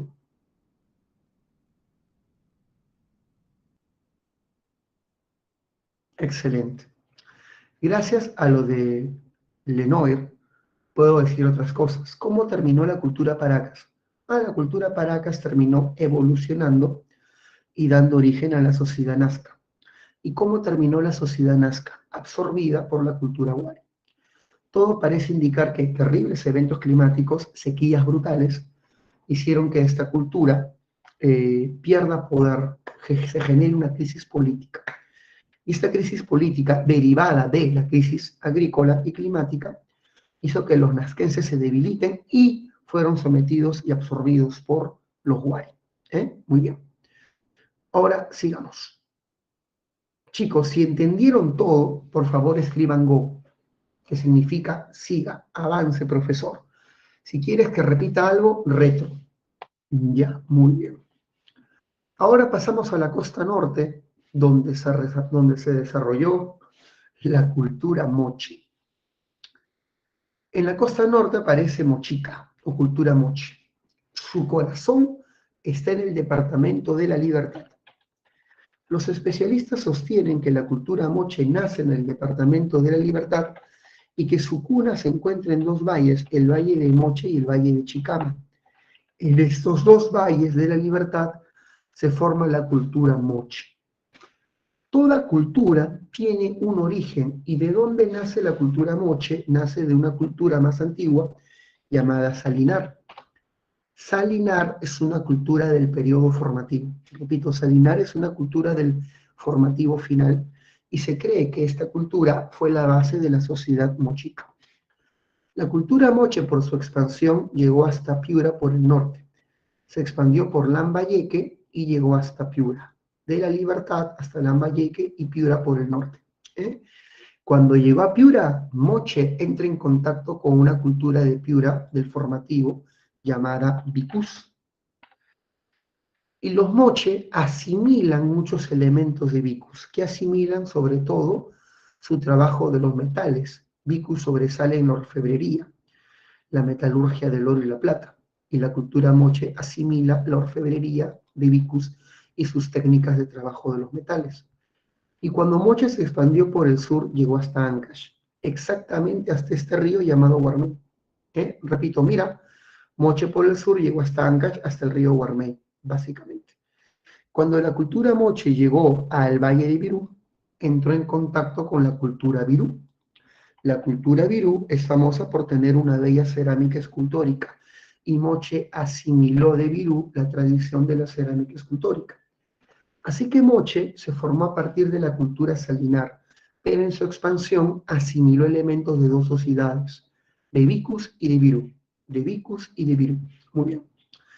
Ahora, políticamente hablando, los arqueólogos sostienen que la cultura moche no fue un estado centralista, es decir, que todos sus centros poblados no estuvieron gobernados por un gobierno central y una sola capital, no. Todo parece indicar que Moche estuvo dividida en estados autónomos o pequeñas jefaturas. Cada jefatura tenía su propio gobierno. ¿Cuántos estados Moche hubieron? Posiblemente 5, según algunas propuestas. Los moches de Piura, los de Lambayeque, los de Saña, Jequetepeque y los mochicas del sur. Serían 5 estados. Así que Moche fue una confederación de estados independientes. Moche estaba dividida en estados independientes, cada estado gobernado por su propio señor, por su propio monarca. ¿Ya? Muy bien. Pero a pesar de estar divididos políticamente, y seguramente muchas veces se enfrentaban entre sí, los moches estaban unidos culturalmente, se sentían parte de una misma nación. ¿Qué compartían? La lengua, compartían la lengua llamada el muchica. Es más, la palabra mochica significa los que hablan muchica. ¿Qué más compartían? La religión, adoraban a un personaje legendario, todos adoraban a un héroe legendario llamado Ayapaec. Este personaje tenía un culto parecido al de un dios. Algunos autores dicen que Ayapaec es el dios de los moches. Otros prefieren llamarlo héroe legendario. Bueno, sea Dios o sea un héroe legendario, la religión giraba en torno al culto a este personaje llamado Ayapaec, del que luego hablaremos, y que también los unía a los moche, sus costumbres comunes, sus costumbres compartidas. Así que sus costumbres, su religión y su lengua los unían culturalmente. La religión, sus costumbres y su lengua eran los elementos de la identidad mochica, políticamente divididos, pero culturalmente parte de una misma nación. Una vez que hemos entendido esto, ahora pasamos a otro elemento importante de la política. En el mundo moche, en la costa norte, las mujeres gobernaban. Sí, a la mujer se le permitía el acceso al poder. Y en el mundo moche había una gran señora que gobernaba el valle de Chicama y se llamaba la Señora del Cao. La Señora del Cao fue una gobernante que dirigió el valle de Chicama y que fue encontrada en un famoso centro ceremonial llamado el Complejo El Brujo. En el Complejo El Brujo, que es un centro ceremonial, se encontró la tumba de la Dama del Cao. En este complejo hay muchas huacas. Exactamente en qué huaca fue hallada la Dama del Cao, en la huaca Cao Viejo. Complejo El Brujo, huaca Cao Viejo, se encontró la Señora del Cao. Una mujer de 20 y picos, de metro con, bueno, se murió jovencita, de metro con 50, era chiquitita. Todo el cuerpo lo tenía lleno de tatuajes, su túnica llena de placas de oro y cobre. Tenía un tocado de felínico y 2 porras de guerra. Era una mujer muy respetada. Era una chata mandona. Era la doña Nelly del mundo mochica. Ya sabes de qué hablo, ¿no? Del fondo y sitio, esa chata poderosa. Muy bien. Una vez que hemos entendido esto, existe otro famoso señor mochica llamado el señor de Zipán. El señor de Zipán gobernó lo que viene a ser el valle de Lambayeque, ¿ya? Lambayeque, Perú. Tierra de mar y sol. Muy bien. Lambayeque. Y debes saber, hijo mío, que el señor de Zipán fue hallado en un centro ceremonial llamado Huaca Rajada. Llamado Huaca Rajada. Ahí se encontró su tumba. Así que estos son los gobernantes moche más importantes. Y ahora te voy a decir una pregunta de eco bien maldita que viene en San Marcos. La pregunta decía, ¿los señores mochica qué representaban? A sus dioses. Todo señor mochica, todo gobernante moche representaba un dios de su mitología. Se cree que el señor de Zipán representaba al dios Sol, que la señora del caos representaba a Yapaec. Hay otras gobernantes moche, llamadas las sacerdotisas de Pacatmanú, que representaban a la luna. Y también los sacerdotes moche, los grandes sacerdotes, representaban a las famosas aves legendarias. Acá tenemos al sacerdote guerrero que representa un búho, a un búho legendario. Así que los señores mochica, los gobernantes moche, representaban a los dioses de su mitología y utilizaban los emblemas para identificarlos. Yo represento al dios búho y me represento en ceremonias públicas con las ornamentas del búho. Muy bien, ya está. Una vez que hemos entendido esto, hablemos de su economía. Bueno, Moche desarrolló una intensa actividad marina, la pesca, al igual que toda cultura que esté en la costa va a desarrollar actividad pesquera. Pero en el caso de Moche es especial porque ellos van a utilizar un tipo de embarcación que se mantiene hasta el día de hoy. Ellos van a utilizar los caballitos de Totora. Los caballitos de Totora van a ser utilizados por la cultura mochica para extraer recursos del litoral. Esto se mantiene hasta el día de hoy. Moche también tenía comercio con otras culturas como Cajamarca, la cultura Huamachuco, y tenía comercio con otros pueblos. A través del comercio con los pueblos de Ecuador tenía acceso al muyu.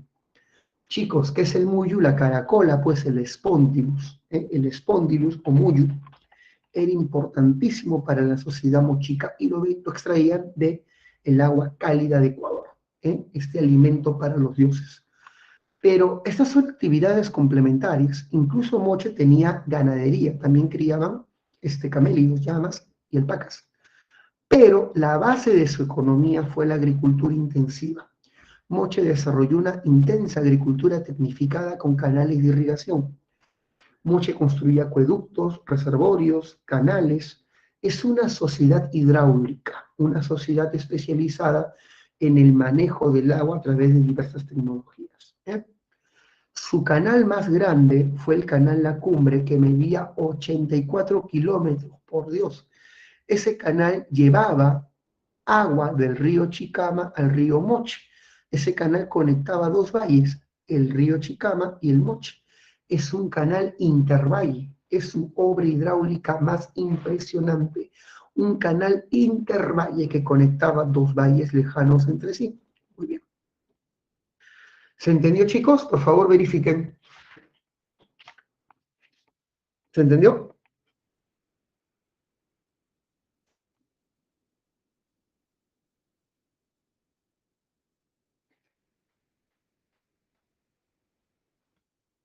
En el comercio, ¿qué destacaba? Bueno, la cultura moche comercializaba diversos productos de manufactura local, como por ejemplo su cerámica escultórica, sus productos de metal, lo intercambiaban con las perlas y el muyo de Ecuador, intercambiaban su producción posiblemente con la cerámica blanca de los Cajamarca. Muy bien.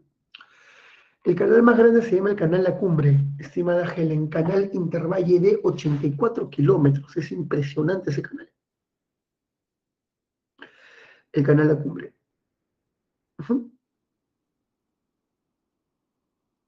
Si Ashley pregunta, ¿cuál es el producto que los moche más codiciaban tener?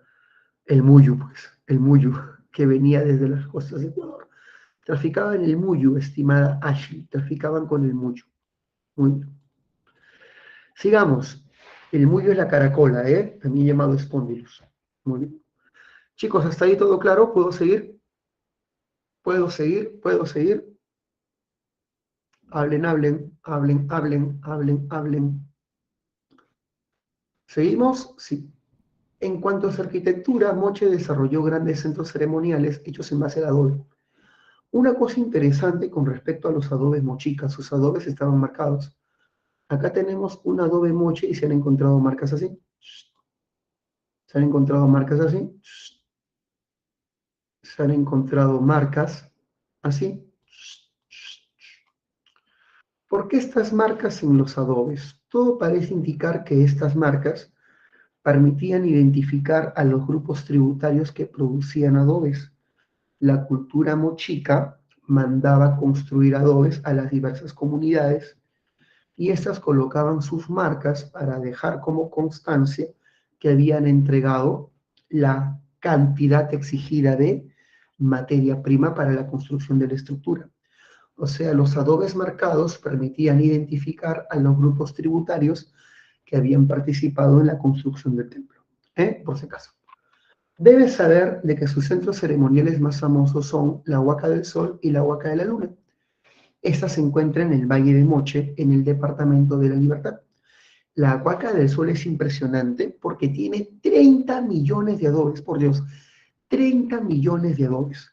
La Huaca de la Luna es impresionante porque esta huaca es el principal centro ceremonial del mundo moche. Ahí se rendía culto al dios Ayapaec. Ayapaec, por si acaso, la huaca de la luna no estaba dedicado al culto de la luna, ¿ya? Sino al culto de Ayapaec. Ayapaec es un personaje que representa a un guerrero legendario. Su rostro siempre está arrugado, tiene la boca felínica, para armada con un hacha tipo tumi, y se para peleando con monstruos. Siempre sale enfrentándose con monstruos marinos o con monstruos de hocico largo y cabellos con forma de serpiente. Ayapaec representa al mundo mochica o representa al guerrero moche que derrotó a otros pueblos para poder asentarse en dicho valle. Representa al guerrero moche, ¿ya? Ahora, en honor a Ayapaec se hacía una ceremonia llamada combates rituales. Hablemos de los combates rituales mochica. Es una costumbre de ellos, ¿ah? Los combates rituales. ¿En qué consiste? Dos guerreros nobles, ricamente ataviados, se enfrentaban con sus mejores galas y sus mejores armas uno a uno. El vencido era despojado de sus ropas y armas y era convertido en prisionero esclavo. Se le ataba una soga al cuello y era hecho desfilar en una ceremonia. Finalmente se lo llevaba frente al sacerdote guerrero que tenía las ropas del dios búho y éste le cortaba la garganta. Su sangre era acumulada en una vasija de oro y luego se procedía a beber. El cadáver del individuo era lanzado a los patios para ser devoradas por las aves rapaces. De esta manera se obtenían siempre sacrificios para Ayapaec con los combates rituales, una especie de Mortal Kombat del mundo mochica. ¿Habrán jugado Mortal Kombat? Claro que sí, yo he jugado Mortal Kombat desde la 2, ya estamos en Mortal Kombat 11. Mi personaje favorito es Scorpion, y sí he jugado bien con Scorpion en mis épocas. En Mortal Kombat XL hacía combos hasta de 15 golpes. Bueno, ya, sigamos. Por otro lado, hijo mío, otro centro ceremonial mochica es el complejo El Brujo, donde se encontró los restos de la Dama del Cao, esta poderosa gobernante mochica. Y en Huaca Rajada, como ya mencioné, se encontró el señor de Zipán. La tumba del señor de Zipán fue rescatada por el arqueólogo Walter Alba. Este arqueólogo sanmarquino rescató la tumba de los huaqueros. Los huaqueros estaban literalmente saqueando la tumba, llevándose los objetos de oro. Y menos mal que Walter Alba rescató la tumba, porque la tumba del señor de Zipán es la segunda tumba más rica de la historia arqueológica. La única tumba que supera en riqueza a la tumba del señor de Zipán es la tumba de Tutankamón, en Egipto. Así que acá tenemos este ajuar funerario mochica. Aquí están la corona semilunar, la máscara, la nariguera. Acá están sus orejeras con incrustaciones de turquesas. Y acá está la sonaja que representa a Ayapaec. Ya está. Muy bien. Listo, una vez que hemos entendido esto, pasamos a la cerámica moche. La cerámica moche no destaca en el color, destaca en la forma.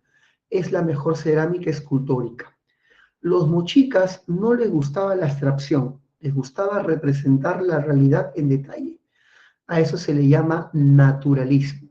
El naturalismo es una característica fundamental de la cultura moche.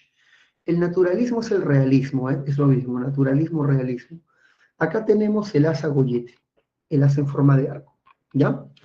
Ahora, dentro de la cerámica moche destacan los huacos retratos que representan con exactitud el estado de ánimo del individuo representado. Estados de alegría, de frenesí, de lujuria, de furia, son representados con detalle. También destacan los huacos eróticos que representan la diversidad de la sexualidad humana. Hay huacos eróticos de hombres teniendo relaciones con mujeres, también homosexuales, de hombres con hombres. También hay huacos zoofílicos de hombres con animales, incluso necrofílicos de mujeres con ancestros momificados.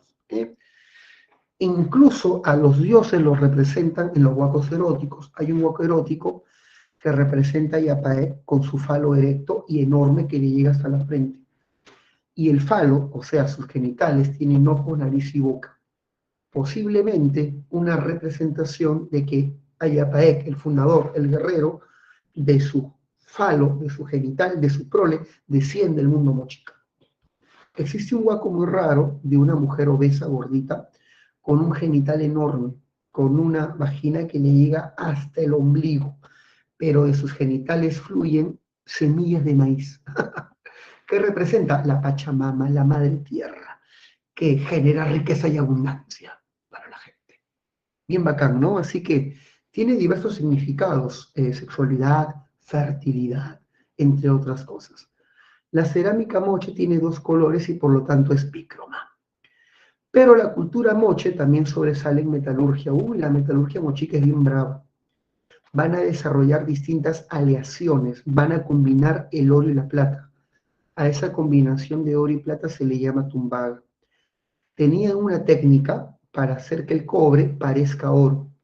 A esa técnica se le llama dorado del cobre, hacer que el cobre parezca oro.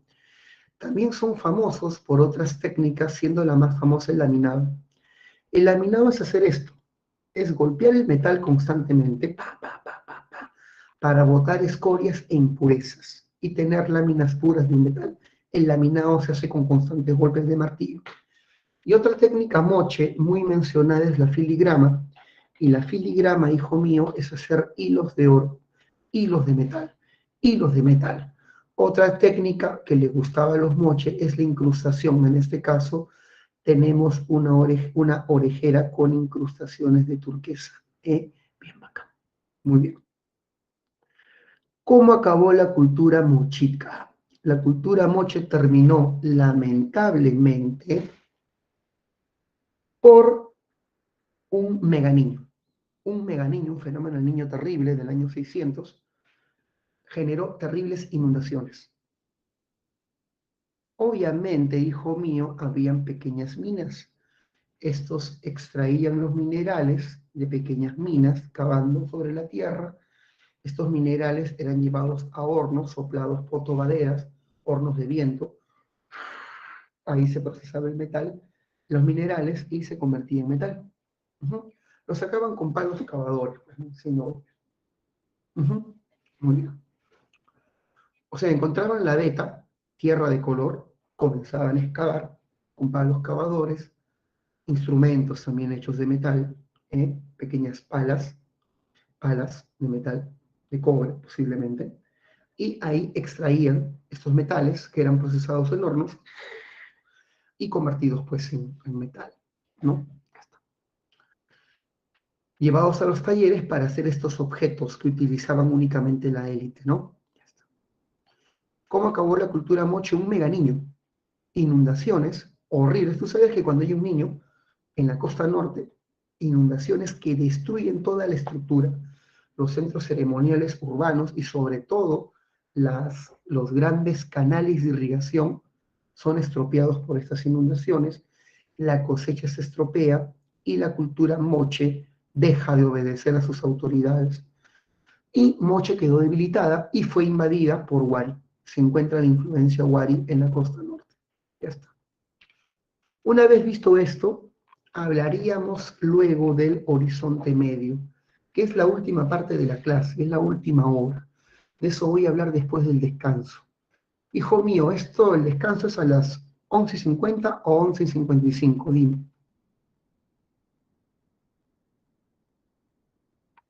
Ya. Bueno, tenemos 5 minutos para cualquier pregunta, ¿eh? Pregunten lo que quieran, pregunten lo que quieran. O si no, hacemos un repaso. Pero creo que todo ha quedado claro, ¿no, chicos? Está bien fácil. Está bien fácil. Ujú. Muy bien. Pregunten lo que les da la gana. A ver, yo voy a decir, repaso lo más importante. ¿Qué es lo que más viene? Dice Estelita. Lo que más viene. ¿En qué periodo aparece Chavín? En el horizonte temprano, también llamado periodo formativo. Horizonte temprano, periodo formativo. Si te preguntan por qué es importante Chavín, la primera cultura panandina, la primera síntesis de los Andes, Chavín fue el mayor oráculo andino, su prestigio se derivaba de las predicciones que hacían sus sacerdotes de los ciclos climáticos. ¿Eh? Y Chavín se convirtió en un centro de peregrinación. ¿Qué es lo que más sobresale de Chavín? Su litoescultura. El objeto más venerado de su templo es el lanzón monolítico, y tenemos la estela de Raimondi, donde se representa al dios de los báculos, dios que va a estar presente en otras culturas como Paracas. Pregunta de Germán Ángel, la rebelión de los artefactos. Gracias. La rebelión de los artefactos es un mural que se encuentra en la Huaca de la Luna de la cultura moche. En este mural, que es un relieve hecho de barro sobre las paredes, se representa una escena de la mitología moche llamada la rebelión de los artefactos. Según este mural, muchos objetos inanimados, gorros, espadas, cascos, lanzas, cobran vida. Se representa una corona con brazos y piernas. Se representa a un cinturón que utiliza la gente para amarrarse la túnica, un cinturón con brazos y piernas. ¿Eh? Y estos objetos que han cobrado vida capturan a los hombres, los convierten en prisioneros y los masacran. Posiblemente forma parte de un ciclo mitológico moche, ¿no? El fin del mundo, con una rebelión de las cosas que acaban con la humanidad. Posiblemente los moches ahí representaban su visión sobre el fin de un mundo. ¿Eh? Es una leyenda moche, que los artefactos revivieron, masacraron a la gente, pero un grupo de hombres supervivió a esta masacre y dio origen a una nueva humanidad. Es una mitología moche representado en ese mural llamado Rebelión de los Artefactos. ¿Recuerda, Germán, dónde está? Huaca de la Luna. ¿Ya? ¿Se entendió, Germán?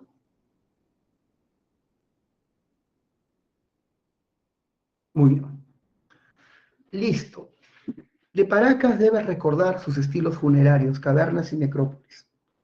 De Paracas debes recordar sus cerámicas que siempre preguntan sobre sus diferencias. La cavernas es polícroma y poscocción, y la necrópolis es monócroma y precocción. Recuerda que la precocción es la técnica que se utiliza para que la coloración dure por más tiempo. Paracas sobresale en la textilería. Recuerda, por favor, los tocapus, que son estos símbolos geométricos que posiblemente tienen significado, una forma de escritura ideográfica. Recuerda, por favor, que Paracas fue gobernada por sacerdotes y por guerreros, a diferencia de Chavín, que fue gobernada únicamente por una teocracia pura. Ya pues, chicos, son las 11:54.